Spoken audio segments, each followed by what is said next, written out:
Buenas tardes amigos y amigas de Radio Sinergia. Estamos hoy domingo 11 de junio, a mitad del año ya, para hacer y presentarles un nuevo programa también con un nuevo invitado. Pero antes de ello, quiero decirles a ustedes y justificar a dos de nuestros panelistas. Uno ya está justificado. Bueno, Mario Bello está justificado por hoy día. No pudo acercarse Mario, tenía otras actividades dentro de su ámbito político y otras actividades que tiene el día domingo. Y bueno, nuestro amigo Iván, que se nos mandó a cambiar, parece que está fuera de Chile, ¿eh? Sí, anda fuera. Así que los mejores deseos, pero que descanse Iván por allá. Él nos pidió permiso. Nos pidió permiso, fue muy formal Iván, como siempre. Bueno, bienvenida Camila Muchas gracias, al programa. Y como siempre, bueno, hoy día parece que vamos a hacer, no voy a ser de moderador, voy a tratar de ser también preguntón. ¿Ya? Y voy a dar la bienvenida a este nuevo programa a quien representa a un nuevo partido político que se llama Evópolis, un nuevo movimiento político, un partido político, a Carlos Alberto Moraga Silva. Bienvenido, Carlos, al programa ¿Quién diría? Muchas gracias por la invitación, muy buenas tardes. Así que estamos felices de estar acá compartiendo con ustedes y con la gente que nos escucha. Ojalá que se lleven un rato agradable y podamos comenzar a conocernos mucho más en otro ámbito de mi vida.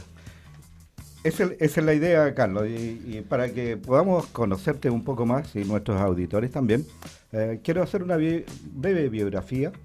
Él es una persona bastante joven, tiene 33 años, nació en la comuna de Río Negro de la provincia de Osorno, porque también hay otros Río Negro en el país. Casado con la señora Javiera Carrasco Contreras, tiene una hijita, Dominga Isidora, que tiene 4 meses, estudió la básica y la media en el Osorno College. Fue también presidente del centro de alumnos de ese plantel y encargado de Un Techo para Chile. Estudió Derecho en la Universidad Católica de Temuco con beca deportiva. Y en esa casa de estudios fue seleccionado de voleibol y disputó nacionales y sudamericanos. Siempre Carlos estuvo muy cerca del deporte. Además fue presidente de la Federación de Estudiantes de la Facultad de Derecho de la Universidad Católica de Temuco. Propietario y empresarios en Río Negro y Purranque, donde tiene sus emprendimientos, y en Temuco. También es gerente y posteriormente presidente de Osorno Basqueol. ¿No tuviste militancia política anteriormente, al parecer? No, nunca la verdad había militado ni tampoco había estado muy activo, salvo, digamos, en la universidad, donde a mí me tocó la época de la Revolución Pingüina. La primera, digamos, la grande. En 2006. La terrible. Sí. Pero fue una grata experiencia luchar por nuestros ideales, así que ahí estuvimos dando la lucha en la universidad. Carlos, la pregunta al millón. ¿Qué te motivó a meterte en política cuando eres un empresario joven, exitoso, deportista, y te metes en una arena que es tremendamente complicada, y no solo complicada, sino que desprestigiada? Sí, es una pregunta que me han hecho mucho, la verdad. Yo también me la hice un par de veces. Creo que en mi corta edad he hecho muchas cosas y estaba, la verdad, muy feliz en Osorno Básquetbol. Estábamos desarrollando un trabajo formidable, pero creo que mi inquietud comenzó cuando me di cuenta que en realidad la política o quienes nos dirigían habían perdido absolutamente el rumbo y creo que los jóvenes tenemos que, como dice el dicho, no dejar ver más pasar la micro, sino que manejarla. Y eso a mí me gusta. Creo que las personas con convicción podemos hacer las cosas de una forma distinta. Y eso es lo que me motivó a dejar mi zona de confort, donde me encontraba, y ingresar a este mundo un poco álgido, pero que creo que en base a convicciones y principios podemos trabajar de forma distinta. Carlos, tú bien lo decías, un mundo medio álgido. Eres joven, tiene 33 años.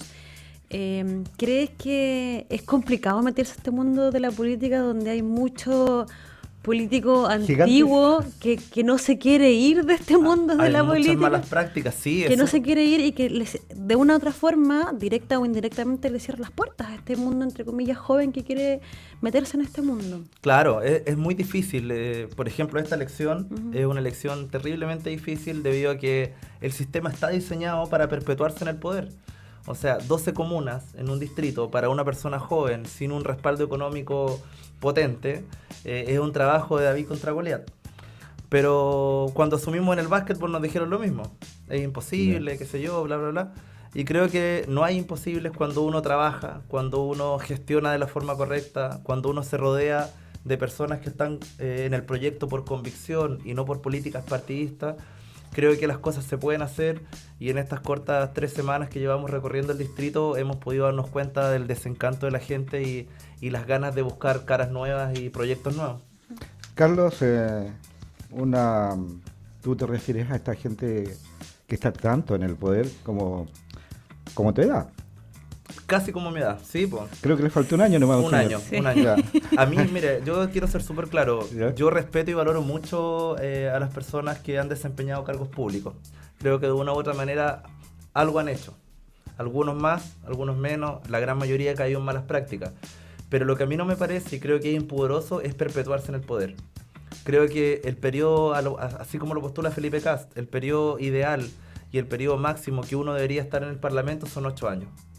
Es lo que yo voy a insistir y voy a tratar de luchar por ese proyecto de ley porque creo que eso va a ayudar a sanear nuestra política. La permanencia en el poder lo único que genera es vicio, malas prácticas, cuoteo. Todo lo que nosotros ya sabemos y que la gente sabe sobre, eso está precisamente originado por el poder en exceso. Ok, Carlos, recordemos a quienes están recién en nuestra sintonía o llegando a nuestro dial 104.5 aquí en Sinergia, que estamos conversando con Carlos Moraga Silva. Él pertenece a Evópolis y es precandidato a diputado por el Distrito 25. Carlos, tú como basquetbolista, los basquetbolistas siempre, el basquetbol es trabajo en equipo. Cada uno tiene su misión, tiene algo que aportar y tiene un objetivo. Sí. ¿Cuál es tu equipo? Claro, lo mío era el voleibol, yo era voleibolista y Ya. en básquetbol me Es desempeñé en la parecido dirigencia. también. Pero el deporte en sí es trabajo en equipo. Ya. El deporte es principio, el deporte es valores, el deporte es vida sana y que mucho de lo que tiene el deporte es lo que debería tener la política. La política debería ser un trabajo en equipo, donde las personas de gobierno con las de oposición se dediquen a construir un país mejor y no a pelear entre ellos. Cuando las personas que pertenecen a un partido político se rodeen de buenas personas, capaces, y no tengamos cargos por cuoteo. Chile debe ser uno de los únicos países donde una misma persona puede ser concejal, alcalde, seremi de minería, seremi de pesca, subsecretario, y así podemos seguir. No existen personas con todas las capacidades. Yo, por ejemplo, si me piden ser subsecretario de pesca, por supuesto que no voy a aceptar. No voy a aceptar porque no tengo las competencias necesarias. Entonces, uno tiene que dedicarse a lo que uno cree que puede hacer mejor. O sea, ¿y tú crees que el senador Osandón se equivocó? Por supuesto que se equivocó. Por supuesto que se equivocó. Aparte que se equivocó en la respuesta, que tuvo, como él dijo, un mal día, ¿Ya? un día terrible para él. Creo que también sus asesores también fallaron. Claramente yo no puedo saber de todas las materias. Eso es muy difícil. Pero uno tiene que rodearse de la gente adecuada. Si uno quiere transmitir bien la información, tiene que tener un buen jefe de comunicaciones. Si uno quiere tener una buena propuesta de trabajo, tiene que rodearse de los mejores profesionales en cada área. O sea, pero, claro, efectivamente, estamos tocando el tema de lo que le sucedió a Sandón, pero las preguntas que le hicieron a Sandón no eran de materias tan específicas, o sea, no le preguntaron de la ingeniería electrónica, micro, Claro. macro, era algo que, desde mi punto de vista...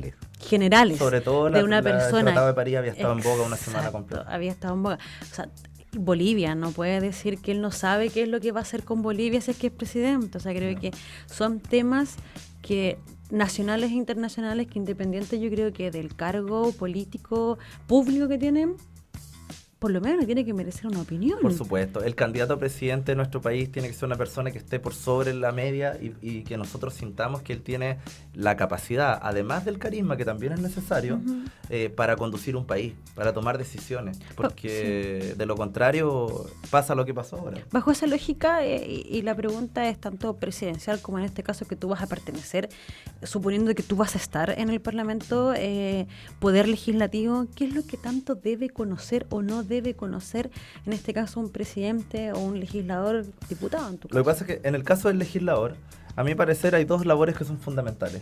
Una es la labor fiscalizadora, que permite mantener los estándares de probidad dentro de las autoridades de nuestro distrito, que últimamente eso es lo que ha estado más cuestionado. Yo creo que por ahí parte el tema. Y en segundo lugar, las problemáticas de cada distrito deben ser fundamentales en la agenda del legislador. Entonces, ¿qué es lo que yo creo que ha pasado? nuestros legisladores están lejanos a la gente. Yo llevo semanas reuniéndome con personas y jamás me han dicho, ¿sabe qué? Yo estuve con el diputado X tomándome un café, nos invitó, nos escuchó. Nadie me ha dicho eso. Entonces es muy difícil que un legislador sepa realmente qué es lo que nosotros, ciudadanos comunes, necesitamos si no tiene una real cercanía con la gente. No basta ir a entregar un diploma y a palmotear la espalda, porque eso lo podemos hacer todos. Lo que tiene que haber es una comunicación real, una representación real. Y ahí está el problema. Porque siempre, últimamente está muy en boga esto de por qué la gente no vota, por qué los jóvenes no participamos. Y la solución es súper simple. La gran mayoría de la gente que no vota es porque no ve una opción, no ve una alternativa. Uno dice, es lo mismo. Vote por Juanito, vote por Dieguito, es lo mismo. Y puede ser, puede ser porque cuesta diferenciar un candidato de otro. Sobre todo ahora último, que hay temáticas sociales, nacionales, como por ejemplo la gratuidad, que se lleva 10 años hablando de la gratuidad. Pero ahora todos tienen la solución. Ahora es como magia, ahora a todos la pillaron. Y eso la gente ya no les cree, a nadie. Entonces la labor fundamental que tenemos nosotros, los nuevos rostros, es tratar de ofrecer un proyecto distinto. Decir, ¿sabe qué, señorita? ¿Usted no ha votado? Mire, conózcame. Podemos hacer algo distinto. Involúcrese. Trabaje conmigo. Yo, en nuestra propuesta, nosotros estamos trabajando con gente de todos los partidos. Y muchos lo encuentran extraño. Me dicen, ¿pero cómo? Hay gente igual de valiosa en cada uno de los partidos. Son formas distintas de pensar. Pero el objetivo de tener un país mejor, eso tiene que primar. Y lamentablemente el cuoteo político, los políticos se han empoderado del Estado. Si tú te das cuenta, cada vez que hay cargos públicos, uno de una u otra forma sabe que la persona que trabajó para la campaña de tal, mágicamente tiene las capacidades. Y eso es un secreto a voces. Entonces eso se tiene que terminar. Y para eso los jóvenes tenemos que participar de la política, tanto como candidatos, como votantes, como generadores de ideas.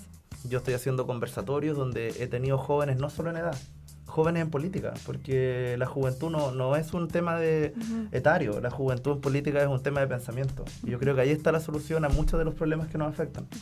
Ok, Carlos, dos preguntas o probablemente una reflexión. Lo que acabas de señalar tiene también otro, no sé si te has preguntado en algún momento, pero en esta etapa donde obviamente te estás dando a conocer y todo el mundo anda buscando que te conozcan para que después te favorezcan con su voto.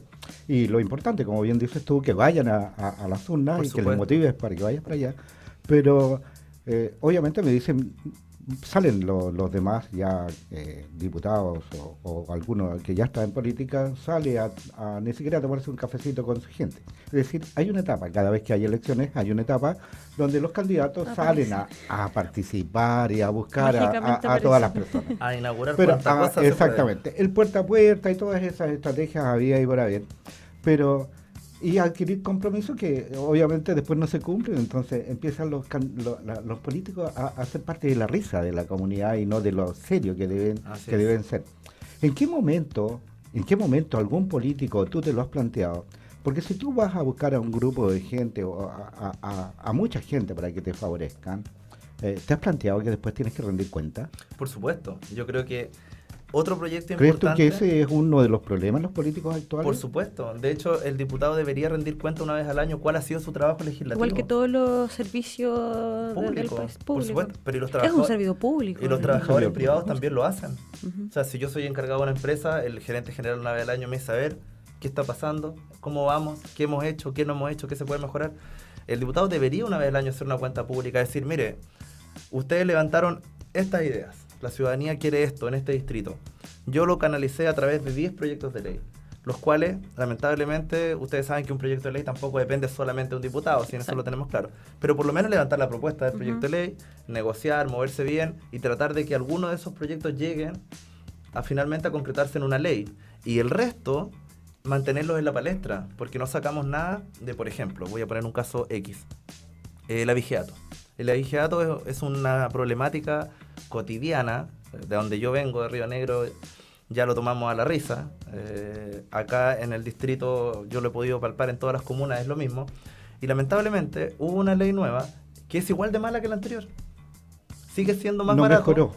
Pero por supuesto que no. Claro. Si bien se le dotaron de más recursos a las policías, que está bien, la solución no va por ahí. porque el pobre carabinero no puede andar fiscalizando las cantidades de hectáreas que tenemos acá toda la noche. Entonces, creamos una ley igual de mala y los resultados están a la vista. El abigeato no ha variado. Si bien hay meses en que baja, después vuelve a la normalidad. Entonces, un proyecto de ley bueno tiene que ser endurecer las penas y hacer las penas como deben ser. No unas penas netamente demostrativas de un poder que no existe. O sea, sigue siendo más barato vender la vaca robada. Entonces, eso pasa porque como no hay una rendición de cuentas, nosotros no sabemos qué hace el diputado. Y tal vez sí hace un trabajo bueno. Y más allá, más allá, lógicamente, del trabajo que realiza, una rendición de cuentas económica. Por Yo creo que por ahí va. Porque se vio, ¿Eso te gustó, Camila? Sí, una rendición de cuentas económica. Como debe Porque ser. lo último que se vio en los medios de comunicación, no me acuerdo que para variar los medios de comunicación son los que sacan a la palestra este tipo de cosas. Los 385 millones de pesos que se gastó solo la Cámara Baja en celulares. Habían diputados que tenían 20 líneas de teléfono. Hay hasta una oficina telefónica en el Congreso. Entonces, 27 líneas perdón, telefónicas. 27 líneas tenía.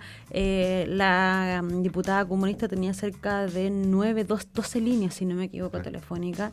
Y como con 7 asesores. Entonces, y todo eso era solo en la Cámara Baja. Y claro, no todo, no incluía las dos cámaras. Hacer una rendición cuenta, ok, perfecto, yo tengo 7 líneas de teléfono, pero están justificadas con tal motivo. Lo que pasa es que la dieta es tan La grande. transparencia. Es tan grande que llega a ser es grotesco el tema. Es súper grotesco. Y lamentablemente se pierde eficiencia. Porque yo, por ejemplo, un proyecto que yo tengo, la comuna tiene 12 distritos. La lógica indicaría que si yo me quiero perpetuar en el poder, basta con que yo contrate una encargada en cada comuna con una oficina y le paso uno de los famosos teléfonos y estoy seguro que es muy difícil que yo pierda. Es muy difícil que yo pierda en la próxima elección. Pero ese gasto no va a llegar a nada. Si uno toma la inversión que uno hizo para mantener oficinas durante 12 meses al año, 12 distritos, o sea, 12 comunas, perdón, es un gasto elevadísimo. Yo lo que quiero tener es una oficina distrital móvil. Acá las distancias no son tan largas. ¿Ustedes ubican, por ejemplo, las oficinas que tienen las cajas de compensación? Tienen oficinas móviles con internet y con profesionales a bordo. Bueno, ellos no lo hacen por bonito. La empresa privada siempre busca eficiencia económica. Y eso perfectamente puede ser replicable. Que esté un día atendiendo en una comuna, otro día en otra comuna y necesito un solo profesional. Claro, Carlos, dentro de ese mismo concepto económico se me viene a la mente una pregunta o una inquietud y espero que tú me la resuelvas. ¿Cómo? Y quiero insistir en el punto. ¿Cuál es? Primero que todo, eres empresario. Eres obviamente deportista, pero como empresario. Y como empresario uno siempre persigue utilidades. Ahí está el kit del asunto, porque obviamente tienes que rentabilizar tu negocio. Acá vas a ocupar una cantidad de tiempo interesante.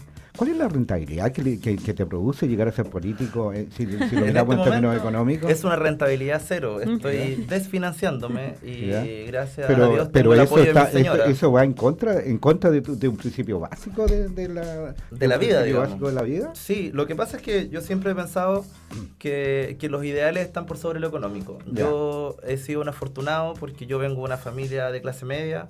Yo estudié becado en la universidad, becado deportivo gracias a mi esfuerzo. Entonces yo sigo mis ideales. Cuando yo llegué al básquetbol también, yo tenía un excelente trabajo. Yo era gerente comercial de una gran empresa nacional donde ganaba mucho dinero. No vivía tan bien porque no tenía tiempo, pero ganaba mucho dinero. Y creo que yo también tenía restaurante en Temuco. Decidí radicarme acá para estar cerca de mi familia, de mis padres. Y tomé una decisión en base a convicción en ese momento. Ahora también tomé una decisión en base a convicción. Yo dejé absolutamente todos mis trabajos de lado. Yo asesoro también a distintas empresas que congelé mis servicios con ellos. También dejé mis fábricas en manos de mi padre, que se había retirado, pero ahora volvió. Y fue una decisión familiar, donde yo también pedí un préstamo para poder sustentar estos meses que no voy a estar que no vas a estar ingresos, produciendo. que no voy a estar produciendo. Y nada, pues es una apuesta que yo hice. O sea, eres un idealista. Yo soy un soñador. Claro, y así me de considero. hecho, bueno, si eres en términos de ese idealismo, tú dices, de acuerdo a tu currículum, no tienes militancia política. Si no tienes militancia política, ¿qué te hizo llegar a Evópilo entonces? ¿Por qué no te Evópolis- fuiste al Partido Socialista, al Partido Sí. Comunista, O RN. a RN, UDI, UDI, etcétera. Yo tuve muchas invitaciones a tomarnos un café ¿Ya? y tomé varios cafés. Ahí invitan a tomar café. Ahí invitaron Cuéntanos al de eso, café. ¿eh? Tomé varios Ya. cafés con distintas personas que me invitaron a conocer sus proyectos políticos cuando me imagino que ellos vieron que uno estaba desarrollando un buen trabajo, haciendo una buena gestión en conjunto con las otras personas que estábamos en el club. Pero la verdad ninguno me llenó. Yo también reconozco que soy, como tú dijiste, soy muy idealista, muy soñador, entonces cuesta de repente que uno se sienta representado con otra persona que no sea uno mismo. Y en ese momento conozco el proyecto Evópolis, conocí a Felipe, yo viajé a Santiago, A Felipe Cas. a Felipe Cas, Ya. me reuní con él, conversamos bastante, lo encontré una persona aparte muy capacitado, que para mí la gente capacitada es valorable, pero si eso no se transmite en principio y en valores, queda como hasta por ahí nomás, porque capaz podemos pillar miles de personas. Él transmite algo muy especial, es un líder innato, y el proyecto que Evópolis encarna y que nosotros encarnamos también es renovar la política, es renovar la forma de hacer política más que la política en sí. En Evópolis todas las personas que están son personas transparentes, que no han estado manchados ni con boletas falsas, ni con cuoteo, nada. Es más, Evópolis es como un nicho donde caen todos, así nos molestan en Santiago. Ya. Que en Evópolis todos entran, porque hay ex UDI, ex RN, ex PRI, ex Demócrata Cristiano, hay como una congregación de ideas, pero ¿qué es lo bueno de Evópolis? Por ejemplo, tú puedes estar en una mesa con 3 personas de Evópolis discutiendo una determinada materia y todos pueden tener ideas distintas. Y no hay una matriz que te diga, no, señor Carlos Moraga, usted es candidato, entonces usted tiene que repetir exactamente lo que yo digo. Eso no existe. Yo estaría mintiendo si lo digo. Entonces hay libertad Pero libertad para crear. ¿Eso es un poco anárquico? No, al contrario. Es que yo creo que es imposible que en un partido político, no puede todas las personas pensar igual. Y si piensan igual, se pierde la orientación. Ya, pero hay una columna vertebral. Por supuesto, hay una columna de libertades individuales. ¿Cuál es la diferencia entonces entre Renovación Nacional y... porque hay UDI. gente UDI, Bueno, Renovación Evópolis se Nacional... declara y como un Evópolis, partido de claro. centro-derecha. Es de Está- centro De derecha. partida, de claro. centro-derecha. De Centro partida derecha. ha llegado mucho más al centro. Ya. Somos un partido A ver, ¿quién mucho está más... cercano al centro? Porque a todos mucho les más hemos liberal. preguntado, ¿dónde? Todos se definen de centro y dice yo, bueno, ¿en qué lado del centro está? Y cuando me dicen centro derecha, centro izquierda, Yo eso no yo creo también que sea centro, le ¿no? encuentro la razón a usted. Yo creo que la izquierda y la derecha tradicional como que ya prácticamente quedan muy pocas personas de esa tendencia. ¿Por qué?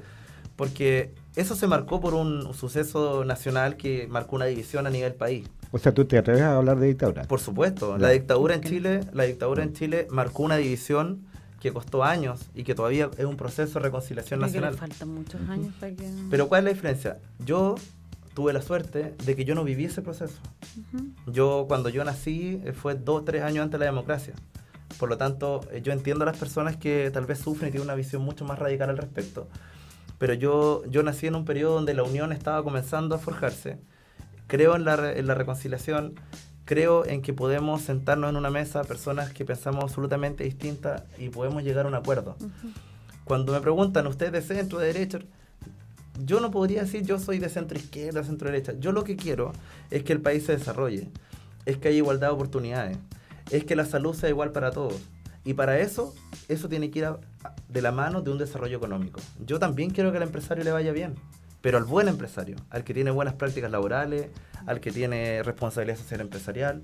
Yo creo que por ahí va el tema. No hay empresario ese como que sea satanizado el empresariado, eso es muy El fácil. famoso lucro que una vez lo hablamos. El famoso lucro, Que pero... satanizaron pero el Evópolis- lucro. Claro, eso A viene ver. de divide para gobernar, Claro. va por ahí el tema. Claro, pero Evópolis, por ejemplo, uno de sus principios dice la política debe tender al bien común. Por supuesto. Ya, todos dicen exactamente lo mismo y dicen que debe ser transparente, dialogante y responsable. Ojo, ¿Ah? nosotros decimos que debe ser transparente ¿Ya? y actuamos de forma transparente. Ya. Otros partidos Ustedes- dicen hay que ser transparente, pero no actúan tan transparente. Sus miembros. Ya. Y respecto a economía, dicen que son partidarios del libre mercado y los otros dicen que eso es neoliberalismo. Esa es una discusión súper doctrinaria. Ya. Porque el libre mercado, yo creo que no hay ninguna persona que pueda decir en Chile, yo quiero eliminar el libre mercado porque tendríamos que comenzar de cero a construir un país. El libre mercado siempre va a ser Pero positivo ¿cuál es el mientras esté papel que regulado. pero ¿cuál es el papel que al Estado le corresponde entonces? dentro El del Estado libre mercado? tiene que garantizar las libertades individuales y tiene que garantizar un mínimo de calidad de vida. Por ejemplo, Pero las colusiones del Estado no lo garantizan. no, es que yo creo que hay que diferenciar entre el gran empresariado y los miles de millones de emprendedores que tiene el país.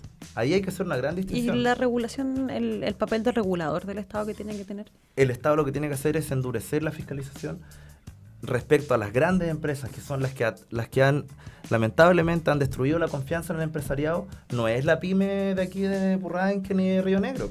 Porque no no es mi fal- empresa. Al Estado le faltó privatizar el aire, porque creo Por que fue supuesto. lo único que le faltó y privatizar. también la capacidad de fiscalización se perdió. O sea, mire, le pongo un Sí. ejemplo. A ver, Si usted en la confitería de calle Lynch, si no dan una boleta, ¿cuánto es la multa? 3 UTM mínimo, más 3 días de cierre. al cierre, claro. Igual lo planteo en un momento. Si nosotros Sí. sacamos una proporcionalidad a las utilidades que tiene esa confitería de Lynch, equivale aproximadamente a un 15 o un 20% del mes. Ujú. En cambio, a la multa a la gran empresa no equivale ni al 1% de sus utilidades. Ahí está el problema. Debiera ser proporcional entonces. Por supuesto. Tener un porcentaje. O sea, Las lo- multas en Chile las de las mul- grandes empresas son ridículas. Son ridículas. Lo vimos en la colusión con las multas. Eran ridículas las multas que le aplicaban por el tema del papel. ¿Se acuerdan el tisú? reportaje que hicieron el ejercicio de lo que ganaron con lo que Sí. los multaron? O sea, lo podrían hacer 3 veces al año y Y ganarían aún dinero así igual. Ganarían dinero igual, sí. Así es. Brasil es un buen ejemplo en multas. Pese a que la corrupción ahí está en Sí, otros niveles, sí. pero al menos las multas son estratosféricas. Sí. Recordemos que estamos en ¿Quién diría?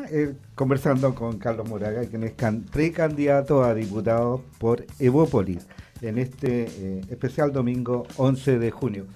Vamos a entrar a un terreno un poco más filosófico y queremos conocer más de fondo a quien está hoy día acompañándonos, a Carlos Alberto Moraga Silva, después de este tema musical. Seguimos conversando aquí en ¿Quién diría? En este domingo 11 de junio con Carlos Moraga, representando a Evópolis, acá en el distrito 25, porque si hablamos de provincia nos quedamos cortos, no es distrito 25. Es largo, ¿eh? Es largo, ¿eh? Es bien largo, Carlos. ¿Ah? Bueno, según Mario Gigante. Bello era de San Pablo Son, como 2 horas y media se demoraba él. Ah, claro. Mario Bello se demoró 2 horas y media. 2 horas y media, en son, San pero Pablo, iba San- caminando. Sí, se equivocó, mira. Sí, no, es de San Pablo de los Muermos, es el distrito. Era Muy largo. A los buenos. Y con muchas necesidades distintas también. Carlos, después de este tema musical, queremos conocer un poco más de ti y qué es lo que tú piensas y representas, porque anteriormente nos señalaste que no eras ni de izquierda ni de derecha y que representabas un movimiento político que estaba al margen de estos separatismos que venían de tiempos de dictadura. Sí, nosotros como Evópolis lo que pretendemos representar es un movimiento de, como la palabra lo dice, de centro-derecha, pero en el buen sentido de la palabra. Nosotros lo que buscamos es el bien común, buscamos las libertades individuales, buscamos que, como dice la frase, que ganemos todos, equiparar la cancha. Esos son dichos que ustedes pueden escuchar constantemente en las redes sociales o en las entrevistas, pero que son dichos muy reales. Por ejemplo, no somos populistas. A mí me encantaría, yo luché por la gratuidad, luché con la Revolución Pingüina, estuve en las calles, yo era presidente de la facultad en ese momento, me tocó duro, pero nuestro país económicamente no está preparado para tener gratuidad aún. Y lamentablemente hemos sido engañados por los gobiernos de turno, prometiéndonos una gratuidad, y resulta que hasta el momento llevamos apenas el 24% de la gratuidad. Entonces, ¿qué es mejor? ¿Crear un sistema que efectivamente resulte? ¿O mentirle a la población y hablar de gratuidad cuando sabemos que económicamente tenemos una serie de necesidades distintas? Entonces, por ejemplo, para ahondar en ese tema, el proyecto que presenta Evópolis a través de Felipe es un proyecto donde cada estudiante que quiere y que tiene las habilidades va a poder estudiar gratis. El Estado le va a dar el dinero. Y el estudiante va a tener que devolver exactamente el mismo dinero que gastó, sin ningún tipo de intereses y sin la banca de por medio, para que otro joven, a través de un sistema solidario, tenga la misma posibilidad de estudiar. Y esos recursos que nos estaríamos, entre comillas, ahorrando de la gratuidad, destinarlo a los primeros 8 años de vida, que es donde realmente se forja la personalidad de una persona. Entonces, está demostrado en estudios internacionales que los primeros 8 años de vida son fundamentales para el desarrollo de un ser humano. O sea, y hay plena concordancia entre los candidatos presidenciales, Kast, que representa tu movimiento, y el expresidente Piñera, que plantean exactamente lo mismo. Ahora hay una clara ¿Sí? concordancia, ¿Sí? porque hay que recordar que nosotros lo planteamos en el mes de enero. Ya, ¿y qué tan concordantes son, por ejemplo, con... Es fácil concordar con las ideas buenas. ¿Así? Nosotros subimos nuestro programa de gobierno en el mes de enero. Ya, ¿y qué tan concordantes son esas ideas, por ejemplo, con respecto al aborto por las 3 causales, que era uno de los temas que está en este momento en boga? En el caso del aborto por los 3 ¿Tú causales... estás de acuerdo con eso? Yo soy partidario de que en los temas valóricos, que son tan intrínsecos a la persona, que depende mucho de la religión de cada uno, de la formación, acá lo que corresponde y lo que creo y voy a luchar es que haya una consulta ciudadana. Porque nosotros de repente nos dejamos llevar por encuestas, que lamentablemente a mí jamás me han encuestado, entonces creo que no correspondo. Entonces creo que una consulta ciudadana es lo que nosotros, el país necesita. Pero si tú como diputado representas a un grupo de población, ¿para qué necesitas una encuesta ciudadana? Por supuesto que representa a un grupo de población, pero yo no tengo la certeza de que cada persona en su fuero íntimo tiene una decisión tomada al respecto, porque es imposible tenerla. En cambio, la consulta ciudadana es lo que realmente nos va a poder hacer una imagen de país respecto a los temas valóricos y tomar una decisión que realmente represente a la gran mayoría de los chilenos. Pero tú como líder, ¿qué es lo que le plantearías a esa gente? Yo como líder le planteo a la gente la libertad de que se expresen, que se manifiesten. Un líder no puede influir en temas valóricos de esa delicadeza, porque estaríamos cayendo en otro vicio. Camila quiere firmar tu partido, ¿eh? Sí, públicamente creo que primera persona que le escucho decir lo que yo siempre he planteado en este panel. Son temas valóricos que es muy complicado que 120 personas voten por eso. Es imposible. Porque efectivamente se lo plantea a varios candidatos, no voy a volver a repetirlo, pero ahí va una pregunta de la mano. Felipe Kast declara que está en contra del aborto, no como conservador, sino como liberal. En término personal. Sí. No, él dice claramente, yo estoy en contra del aborto y no por ser conservador, sino por ser liberal. Y da una explicación. Coloquémonos en el escenario de que Felipe Kast es presidente, tú eres diputado y se solicita la votación por el aborto por las 3 causales y te dicen que tienes que votar en contra, porque eso es lo que hasta el día de hoy ha pasado, yo creo que en todos los partidos. Yo no votaría en base a lo que me solicite Felipe Kast, para nada. Yo insistiría con el tema de la consulta ciudadana y creo, y de las conversaciones que he podido tener con otros candidatos, no de acá, pero de otras regiones, ha ido ganando fuerza el tema de la consulta ciudadana. Es que es un tema muy... O sea, no hay que ser mago para decir que una consulta ciudadana es lo que corresponde, porque eso es profundizar la democracia. Si aquí las personas... Hagamos otro ejercicio. Usted me dijo recién que hay representantes, ¿cierto?, en el Parlamento. Correcto, sí. ¿Cuántas personas fueron a votar a la elección? En Osorno fueron 3 de 10. O sea, ¿qué representación real tiene ese Entonces, parlamentario? tú como candidato, si eres elegido con esa votación tan baja, no tendrías ninguna representación, no podrías ser sería elegido, una lástima, entonces. sería un Claro. fracaso para la democracia que yo ganara con 3 de 10 votos. Yo haría mi labor de la mejor manera posible, insistiría en llevar adelante las reformas por el bien de todos los ciudadanos del distrito, pero creo que hay un tema más de fondo y es la participación. Nosotros necesitamos, todos los políticos o las personas que pretendemos entrar a la política, necesitamos recuperar la confianza de la gente y que la gente participe, que vote por el que le plazca, el que le guste, el que lo representa, el que le cae bien, lo que sea, pero que vote, porque es la única forma de tener una radiografía país y no esto que tenemos ahora, en que ¿qué es lo que pasa? Nos gobiernan los mismos de siempre y la culpa es nuestra, porque ellos no ganan mágicamente, ellos ganan elegidos. Es decir, una minoría gobierna para la mayoría. Por supuesto, por supuesto. ¿Sí? Y en esa misma línea valórica del tema del aborto, vámonos, pues yo creo que para el lado de lo que hace poco se discutió y se estaba votando en el Senado el tema de la ley de identidad de género. ¿Cuál es la opinión que a ti te merece con respecto a esta ley? Está enfocada mayormente a las personas trans. Sí, creo que es una ley apresurada, es una ley que responde a intereses políticos más que intereses sociales propiamente tal, porque es un tema igual de importante y trascendental que lo que mencionamos anteriormente, que yo en la misma consulta ciudadana que hablo yo involucraría ese mismo tema, al igual que el matrimonio igualitario. Pero esta ley es una ley deficitaria, independiente de lo que ambas posturas puedan decir, porque hay temas que no han sido bien éticamente discutidos. Por ejemplo, el tema del tercer baño. independiente de la postura que tú tengas, Ujú. es un tercer año absolutamente discriminatorio. Absolutamente discriminatorio, independiente de lo que tú opines. Porque claramente estás forzando a una persona a que transparente una identidad sexual o una posición sexual que tal vez esa persona no quiere. Ujú. Entonces es una ley muy, muy mal hecha, muy mal hecha. Y creo que cuando vamos a legislar respecto a estas materias, lo primero es la ciudadanía, porque la ciudadanía es la realmente afectada. ¿Estás de acuerdo, sí, con que tengan la opción de poder cambiarse el nombre? Porque la ley, bueno, una de las cosas que fue discutida y era de que podían cambiarse el nombre solo los mayores de edad, mayores de 18 años, no así los menores de edad. Y si el mayor de edad quería, ¿cómo era? Se quería cambiar del nombre, pero un hijo se oponía, no podía. Sí, por eso te digo que es una ley mal hecha, es una ley muy mal hecha.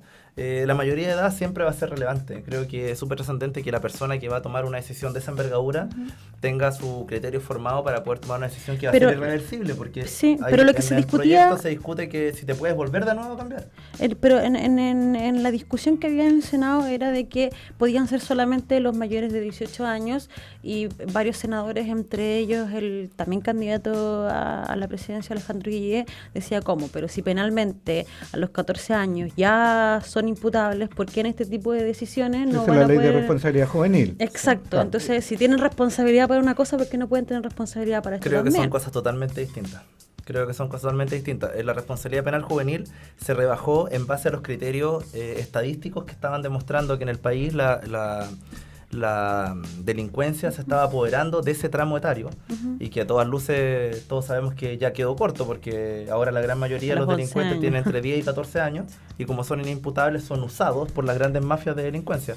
Pero yo sí creo que los 18 años es lo que... Pero los niños trans se empiezan a mostrar y a identificarse, estamos hablando de los 6, 7 años. Sí, bueno, acá en la ciudad se van a tener que esperar bueno, 10 sí, años. Hay algunos estudios que señalan que hay que esperar porque están en ese periodo, en ese proceso de adaptación. Hay estudios internacionales que hablan de 13 y 14 años como la edad donde se acabó la indefinición, digamos. Pero también hay estudios como los que se discutieron ese día en la Cámara, que hablaban de los 6 y 7 años, y tenemos la posición más conservadora que habla de los 18 años. Yo creo que para poder tomar una decisión acabada, yo creo que tendríamos que hacer un análisis mucho más profundo que el que se ha hecho en la Cámara. El análisis de la Cámara ha sido un análisis muy superficial. Entonces, al final le termina faltando el respeto a ambas partes. Correcto. Dentro de esto mismo, hay dos cosas que a mí me inquieta y que me gustaría saber cuál es tu opinión. Porque me puedes decir, oye, voy a llamar a un referéndum y me va a dar la opinión de esto toda la gente. ¿Qué opinas con respecto a la eutanasia? ¿Estás de acuerdo? ¿Estás en desacuerdo? Mi posición personal, yo estaría a favor de la eutanasia en una generalidad. Creo que independiente que ese es yo soy pro libertades individuales.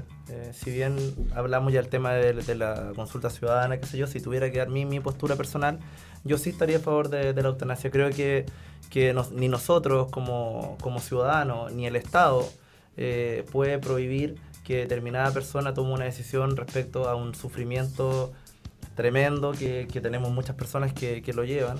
Y nosotros no somos quien para poder prohibir que esa persona tome una determinada decisión respecto a su propio sufrimiento, digamos. Porque caso distinto sería si el Estado garantizara,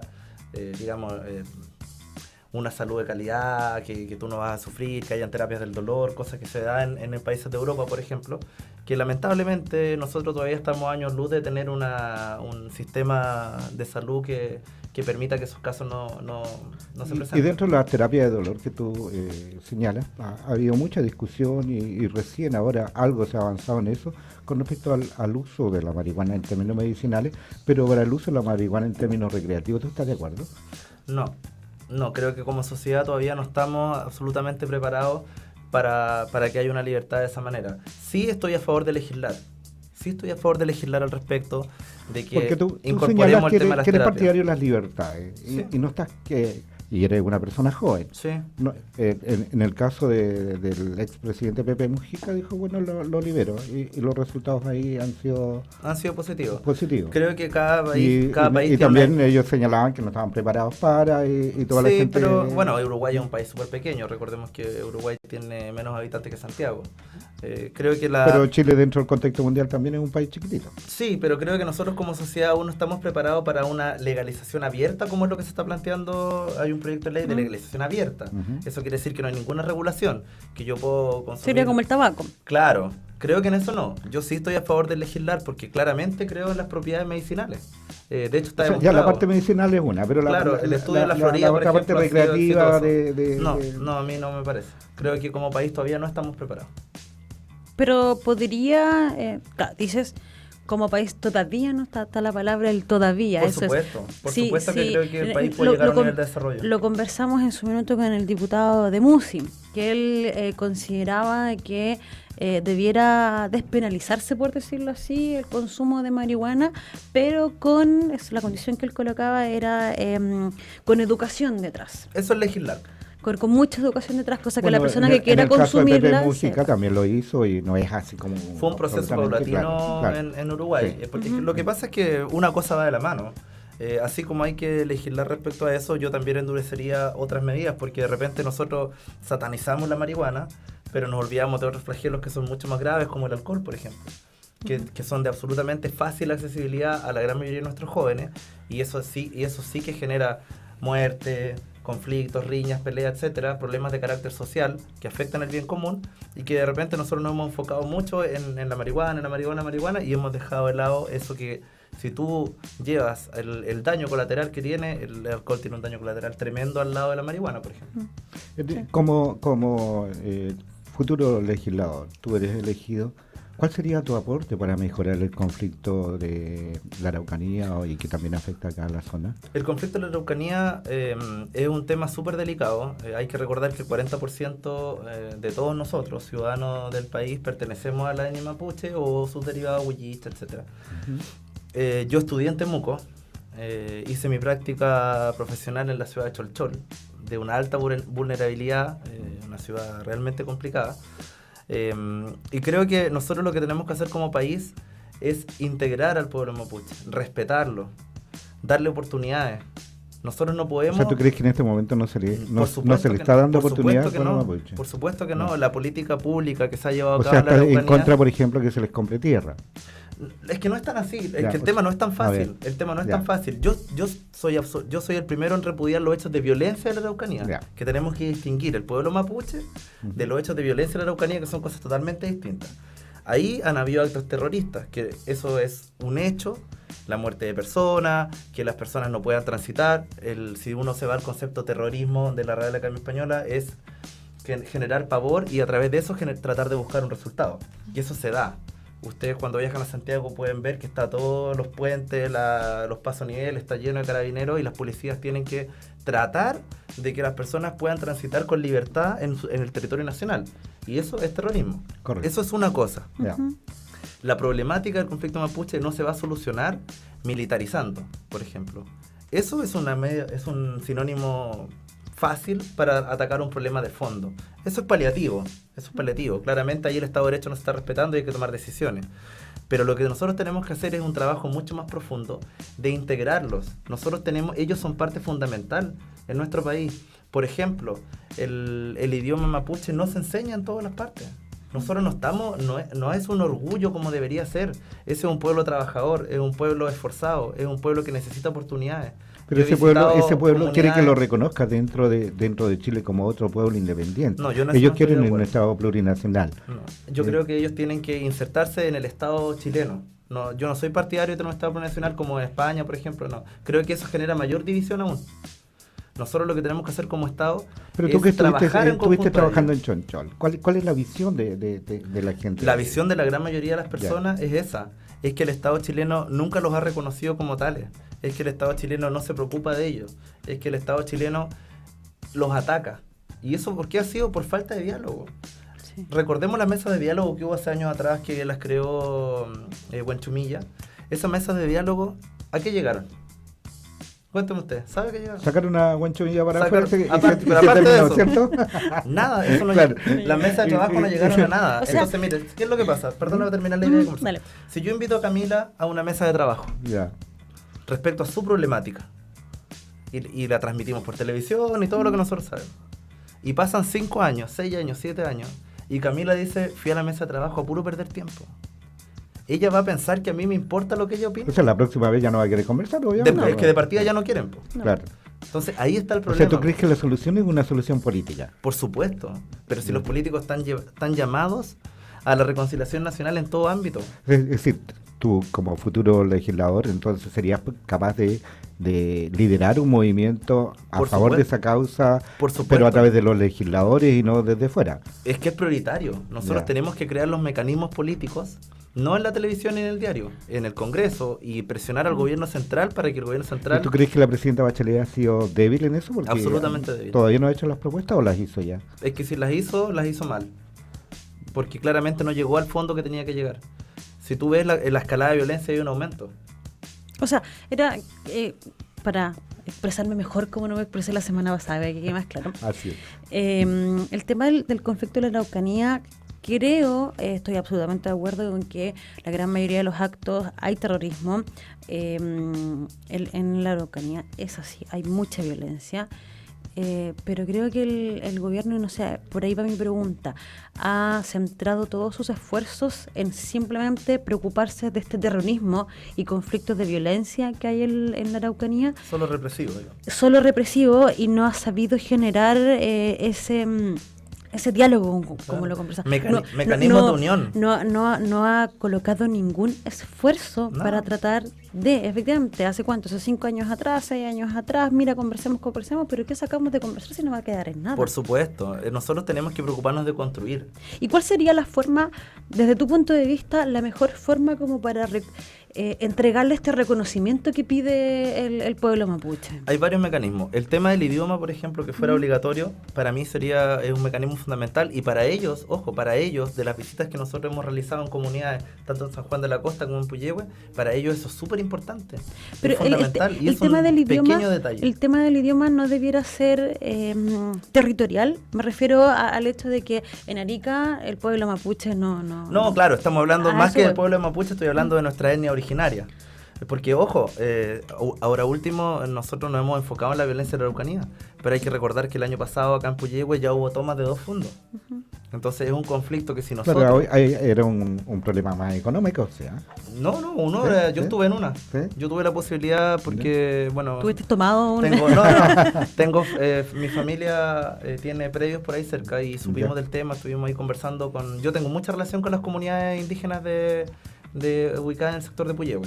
Nos estamos visitando frecuentemente, estamos desarrollando talleres, que eso les voy a explicar después un poco más en qué estamos. Y es un tema para ellos fundamental, que la escalada de violencia no siga creciendo. Entonces, este es el momento, el Estado tiene que actuar ahora. El Estado tiene que crear los mecanismos. O sea, nosotros tenemos mucha imaginación, entonces creemos los mecanismos, pero con ellos, no los creemos nosotros, porque si el Para Estado los ellos. crea solo, uno se siente lejano. Yo quiero que me inviten y que juntos digamos, ya, Camila, usted, ¿qué hacemos con los involucrados? Porque si lo hace solamente el Estado, viene el tema de la represión y de la pérdida de confianza que no hay. Entonces tiene que ser un trabajo conjunto. Debiera ser de abajo hacia arriba. Por supuesto. Pero eso es en todo ámbito de la vida. Sí. En todo ámbito de la ¿Qué pasa vida. con la descentralización o la centralización que existe? Es lo mismo. Te comparto absolutamente. Así es, les quiero recordar que estamos en Quien Diría, conversando con Carlos Alberto Moraga Silva, quien es precandidato a diputado por Evópolis, este nuevo movimiento de centro derecha, me decías tú. Así es. Y dentro de todo esto que hemos ido conversando, hemos pasado el terrorismo, pero hay cuestiones que todavía siguen gravitando y obviamente que cada vez los problemas van sucediendo. ¿Qué pasa realmente? Tú al principio tocaste algo con respecto a la delincuencia rural. Pongámosle nombre como se debe, porque Eso es. toda la gente no lo entiende como tal, pero aquí hay va increciendo la delincuencia rural y esto es como de la política de abres una puerta y sales por la otra, Nada ¿cierto? más. Así es. Entonces, si es que entras, digamos. roban ganado, roban casas, hay gente que está atemorizada en los campos, y hablamos recién de terrorismo, pero esto no es una especie también de terrorismo, el hecho de que la delincuencia no se pueda sostener y no se pueda, no sé si eliminar, pero al menos dejarla al mínimo posible. Claramente. Es un problema de Estado. Es un problema de Estado, es un problema de mala legislación, es un problema de mala policía. ¿Dónde está tu Yo visión? creo que acá las policías tienen que quedar fuera del problema, porque la policía actúa en base a las herramientas que les da el Estado. Por lo tanto, tenemos que ir al origen del problema. El origen del problema es la mala legislación. De partida, nuestra reforma procesal penal ya nos quedó chica. Los procesos se están demorando una eternidad. No hay un debido proceso porque los fiscales y los defensores están con una sobrecarga de trabajo tremenda, que usted lo puede ver. Si usted concurre al Tribunal de Justicia, puede ver que el defensor anda con un alto de carpetas gigante, 20, 30 carpetas. Por lo tanto, claramente puede desarrollar su labor de la mejor manera. Las penas que se están aplicando, nosotros cuando el país optó por la reforma procesal penal, a nivel mundial hay corrientes doctrinarias dentro del derecho. Una son las proteccionistas o garantistas y una son las llamadas punitivas, que son, entre comillas, para que la gente entienda bien, son como de las leyes más duras. Nosotros optamos por tener un Estado garantista, donde claramente hay procesos previos antes de llegar a la cárcel. Uno tiene suspensión condicional, si cae una vez, pueden haber salidas alternativas, hay juicios abreviados, hay un montón de cosas que uno puede optar en determinados delitos. ¿Qué es lo que ha pasado? Hay una pérdida de confianza. ¿Por qué? Porque el carabinero hace su trabajo, persigue al lanza que anda en la calle, que no solamente te roba una cadena, sino que te violenta, pierdes confianza, tu integridad. etcétera. Por supuesto, no es solamente el robo material. ¿Qué pasa? Ese mismo carabinero ha detenido al mismo ladrón 10 veces. Entonces, ¿qué pasa al final? ¿Tú vas a denunciar? ¿Qué? Sí. Le pregunto a Camila, si le roban en la calle, ¿vas a hacer el trámite? ¿Vas a ir a Carabineros? Yo no soy el ejemplo para que lo cuente. ¿Tú lo vas a hacer? Yo lo hago y lo haría Perfecto. 10.000 veces si fuese ¿Y necesario. tú crees que la gente lo hace? No, no lo hace. La gente Y si no la lo hace por gente, miedo. si la gente no lo hace, ¿las estadísticas en las cuales el Estado se basa para hacer sus políticas son las adecuadas? No. Por supuesto. Ahí está el problema. Ya que Orlando tocó ese tema, creo que es súper importante el punto también que tú tocaste, Carlos, el tema de Carabinero, y que va ligado con la justicia. Vuelvo a repetir la misma pregunta que le hice a Andrea Rosmanich, me parece mucho. El tema de... No voy a decir nada, Camila. el tema de la desconfianza no solo de la ciudadanía, sino que también de Carabineros con la justicia. Hemos visto cómo Carabineros en su deber, que como tú dices, va, persigue al lanza, ocupa su arma de servicio, y resulta que el culpable es el carabinero, pero ocupa el arma de servicio, Claro. y no el delincuente. O sea, ¿a quién la justicia está realmente defendiendo? Desde mi punto de vista, la justicia defiende al delincuente. Por supuesto. No defiende al carabinero. Y Carabineros, yo creo que en este momento tiene miedo de actuar porque no sabe si al momento de ocupar su arma de servicio va a ser el culpable o no. Pero la culpa ahí no es de la justicia. ¿De Yo quiénes sigo, están en yo, la si- justicia? yo sigo pensando en la probidad de nuestros magistrados, de los jueces. La culpa está en de quienes crean las leyes para el Poder Judicial. Hay que recordar que esas leyes no se inventaron solas, las crearon los parlamentarios. A ver, te lo Por supuesto. planteo de esta manera, Carlos. Tú me señalaste que me quedó dando vuelta que no querías legislar sobre la marihuana. O sea, no estás en contra de la O sea, marihuana. quiero legislar, Porque me pero dijiste, nos dijiste algo que me quedó en los oídos. El país no está preparado. ¿Cuándo va a estar preparado el país? Te lo planteo ahora cuando estamos hablando de delincuencia y te lo planteo desde la misma perspectiva.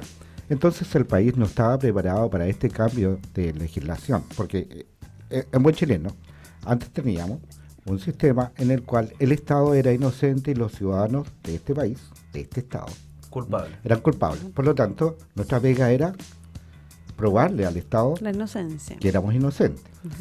Se cambia el sistema. Se cambia a un sistema Presunción de más inocencia. presunción de inocencia, por lo tanto yo soy inocente, el Estado me tiene que probar. La gente, o los profesionales, no estaban como país entonces preparados para enfrentar este sistema, porque obviamente los delincuentes están mucho más preparados que los fiscales, y en 2 por 3 salen. Aprovechando, ¿no es cierto?, que el fiscal le cuesta mucho probar.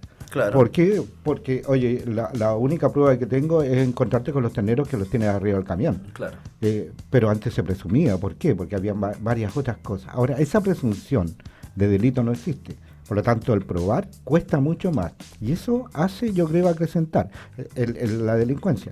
Pero entonces, el Estado chileno, nosotros, el país, no el Estado chileno, como país, como ciudadanía, no estábamos preparados para enfrentarnos de esa manera, al igual como tú dices, no estamos preparados para tener entiendo la pregunta. Libertad. Yo creo que sí. Lo que pasa es que hay que diferenciar. Cuando se hizo la reforma procesal penal, los niveles de delincuencia no eran los actuales. Por lo tanto, no es comparable. ¿Qué es lo que pasa? La culpa tampoco es de la presunción de inocencia. Eso está bien. La presunción de inocencia es correcta. El tema no es la prueba. ¿Ya? Porque si usted revisa los índices de culpabilidad que logran los fiscales, es altísimo. Mi tesis fue sobre eso, sobre la flagrancia y los índices de responsabilidad. Ya. El fiscal normalmente logra acreditar el delito. El tema está en la pena impuesta para cada delito. Ahí está el problema. Esa es la que es baja. Es que ahí está el problema. Ahí vendría tu aporte entonces como legislador. Por supuesto, hay que endurecer las penas. Sí, lo veo y lo recuerdo el caso de hace una semana o 2 semanas en Concepción, este caballero que iba a ser imputado 5 años y un día por el robo de un celular. 5 años y un día por el robo de un celular. Y uno ve gente que roba mucho más que un celular, que roba con violencia, que entra a robar a lugares privados, domicilio, y son 500 días. Y si es que llega a la cárcel. Claro. Lo que pasa es que igual también hay que hacer 2 trabajos. Nosotros tenemos que endurecer las penas, ¿cierto? Correcto. Tenemos que dotar a nuestras policías de mayores herramientas, que eso está bien. Pero no nos tenemos que olvidar de que acá hay un tema de falta de oportunidades de trabajo y educacionales para la población. Nosotros tenemos que invertir en educación, pero en educación de calidad. Si usted le pregunta a cualquier persona, yo tuve reunión con los sostenedores de los colegios, el contenido educacional que tiene un niño ahora es exactamente el mismo que tuve yo. ¿Podría cambiarse? O sea, ¿de qué reforma educacional estamos hablando? ¿Podría cambiarse el sistema penitenciario a lo mejor en Chile? Es que estamos hablando de otro tema. Igual. Es que lo ligo por el tema de la educación que tú acabas de decir. Te mentiría si te dijera qué país, puede que sea Finlandia, no me acuerdo, que tiene un sistema penitenciario totalmente distinto, que tiene un sistema penitenciario para las personas que tienen una enfermedad, digámoslo, los violadores, los abusadores, y ellos efectivamente llegan a Y el delincuente común, digamos. Y el delincuente común, por supuesto, es que... Pero espera, déjame terminar la idea. Y el del delincuente común, por decirlo así, dentro de la cárcel es educado, se le entregan estudios, pero estudios técnicos y profesionales. Herramientas. Y él sale de la cárcel, entre comillas, rehabilitado, y el Estado lo coloca en una empresa a trabajar. Es un sistema ideal. Él sale además sale con trabajo de la cárcel, donde mira, nosotros te vamos a entregar trabajo por 1 año, sí o sí, en esta empresa, y después de ese año ya es tu responsabilidad, pero lo tienen 1 año, entonces podría ser cambiado a lo mejor ligado al sistema penitenciario. Supuesto, yo estoy a favor de varias cosas. Uno, por ejemplo, nuestros reclusos deberían producir mientras estén en la cárcel, trabajar. Por supuesto que sí, porque el Estado invierte mucho dinero. Pero ojo, si nosotros vamos a pedir, también tenemos que dar, como ciudadanía y como Estado. Si nosotros vamos a exigir que nuestros reclusos trabajen, que es lo que la gran mayoría de los ciudadanos quiere, también tenemos que darle la calidad, los estándares mínimos de dignidad a un recluso. Porque usted va a la cárcel ahora y es una vergüenza. O sea, hay hacinamiento, comen en el piso, hay un tema de todos los días hay delitos adentro que no vale la pena enumerar. Entonces, invirtamos también en eso, mejoremos la calidad de vida de los reclusos y hagamos lo que ellos produzcan y dotémoslos de oportunidades. Porque no sacas nada de tener una persona 2 años encerrada y que sale sin ninguna oportunidad, sale estigmatizado por la sociedad, entonces es un círculo vicioso. Así es. Yo tengo que ser el pesado de este momento. Me va a echar. Sí. Hemos llegado, amigos, al final. Ya el tiempo pasó muy rápido. Hemos estado conversando con Carlos Moraga, quien es precandidato a diputado por el Distrito 25. Nos quedaron montones, pero muchas preguntas. Pero y mucha conversación. Encantado, vuelvo a venir, así que ningún problema, lo pasamos muy bien. A invitar posteriormente. Nos vamos. Gracias, Carlos, por estar hoy día con nosotros. Camila. Quedaron otros temas pendientes. Hoy día le hicimos trabajo a todos, pero sobre todo a nuestra gente, a nuestros auditores que nos complacen. Y estamos muy contentos de poder aportarles un granito más en este conocimiento que es por aquellos que nos quieren representar. Aquellos que un día de mañana, no tan lejano, van a estar allá en el Parlamento, mejorando nuestra democracia y mejorándonos como país.